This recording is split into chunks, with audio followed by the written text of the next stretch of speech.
சிலர் கூறுவார்கள், நாம் ஜீவாத்மாக்கள், அவனோ பரமாத்மா, ரெண்டும் அஜ்ஞானம், அதாவது ஜீவாத்மாவுக்கு இருக்கக்கூடிய அஜ்ஞானம் துளைந்தால் அவனும் இவனும் ஒன்றுதானே என்று சொல்லுவார்கள். அதற்கு வேதத்தில் ஒரு வாக்கியத்தை உதாகரிப்பார்கள்.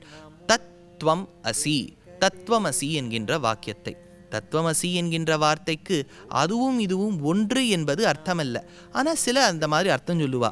அர்த்தம் என்னன்னா, அவனுக்கு நீ அந்தர்யாமியா இருக்கிய பகவானேங்கிறது ஒரு அர்த்தம். அதே போல் இவன் ஜீவாத்மா பரமாத்மாவுக்கு ஷரீரம் என்று அர்த்தம். தத்துவமசின்னு இருக்கோனோ, இந்த இடத்துல ஆண்டாள் பாடும்போது தத்துவம் அன்று, தத்துவம் அன்றுன்னு பாடுறா.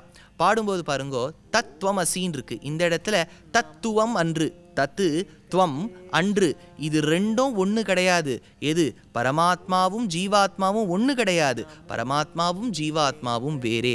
நாம் அவனுக்கு என்றென்றும் தொண்டு செய்தே இருக்க வேண்டும்.